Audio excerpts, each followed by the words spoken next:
Mheshimiwa Rais alitoa fedha kwa ajili ya kuhakikisha vitongoji na vijiji vinapata umeme vile ambavyo bado vilikuwa havijapata umeme, na leo tumekuja kuuwasha umeme huo. Ndugu zangu wana Mtiniko, kazi ya umeme si kazi ya hadithi. Kazi ya umeme ni aidha unawaka ama hauwaki, ni aidha upo ama haupo. Daktari Samia Suluhu Hassan ana mapenzi makubwa sana na wana Mtwara na Watanzania. Mkoa wenu peke yake umeletewa zaidi ya bilioni 203 kwa ajili ya kukamilisha upelekaji wa umeme katika vijiji na vitongoji vyake. Nyinyi katika wilaya hii, katika jimbo hili, mmepata bilioni 6.9. Hayo ni mapenzi makubwa ya rais wetu Daktari Samia Suluhu Hassan kwa wana Mtwara, kwa wana Nanyamba. Katika taarifa iliyotolewa hapa, Nanyamba mna vijiji 87 na vijiji vyote vimepata umeme.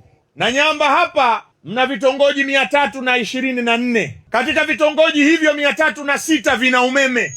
Ni kazi kubwa iliyofanyika. Lakini wana Nanyamba wanasema umeme kwao si anasa. Umeme kwao ni jambo la lazima na muhimu kwenye maisha yao, kwa sababu rais wetu ni msikivu na yeye ndiye aliyenituma hapa. Mimi nasema tunaenda kutafuta fedha ya vitongoji hivyo 10 vilivyosalia.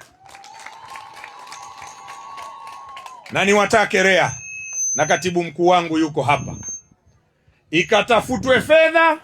Mkandarasi aliyekuwepo site kwa ajili ya vitongoji 8 asiondoke mpaka avimalize, lakini tafuteni, tangazeni vitongoji hivi 10 viweze kumaliziwa. Fedha tutatafuta na namna ya kulipa tutajua. Haya Mtiniko, hapo vipi? Hapo vipi? Nyie mnafahamu mlikotoka, mkoa wote ulikuwa hauna umeme. Sasa hivi mnazungumza vitongoji 10 tu vimebaki. Tutaendelea katika nafasi yetu kama wizara inayosimamia umeme kuhakikisha kwamba mahitaji ya umeme katika eneo hili yanapewa kipaumbele na mnapata umeme ulio bora. Serikali imeweka kiasi cha shilingi bilioni 203.1 kwa ajili ya kazi za umeme vijijini. Kwa hiyo ni fedha kubwa, lakini kati ya hizo bilioni 6.9 ni jimbo la Nanyamba. Na vijiji vyote kwa mkoa wa Mtwara vimefikisha umeme, na mkoa wa vitongoji 3421, asilimia 94 ya vitongoji hivyo vina umeme.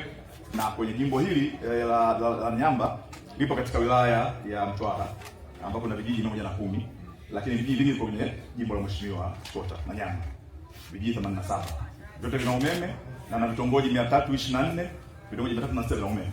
Vibaki vitongoji 18 ambapo kati ya hivyo vitongoji 8 vipo kwenye miradi ambayo inaendelea, na vitongoji 10 ndio deni pekee ambalo tunalo havina umeme.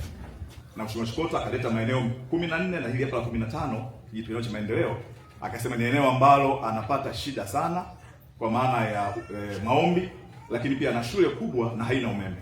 Mheshimiwa Waziri, walikuja wataalamu wetu hapa katika shule hii wakajionea wenyewe, ni kweli ni kubwa, na akatoa kilomita 3.3. Tumesambaza katika maeneo ya shule, kwenye madarasa pamoja na nyumba za walimu, na tunasoma ya KVA 50. Umeme huu unatosheleza matumizi ya shuleni pamoja na nyumba za walimu, na hivi sasa walimu wanafanya kazi usiku kwa muda wa ziada, lakini pia wanafunzi wanapata muda kujisomea, na wananchi walio jirani na wenyewe wanapata umeme. Na vitongoji 10 ambavyo vimebaki tuko tayari kushambulia kama nyuki.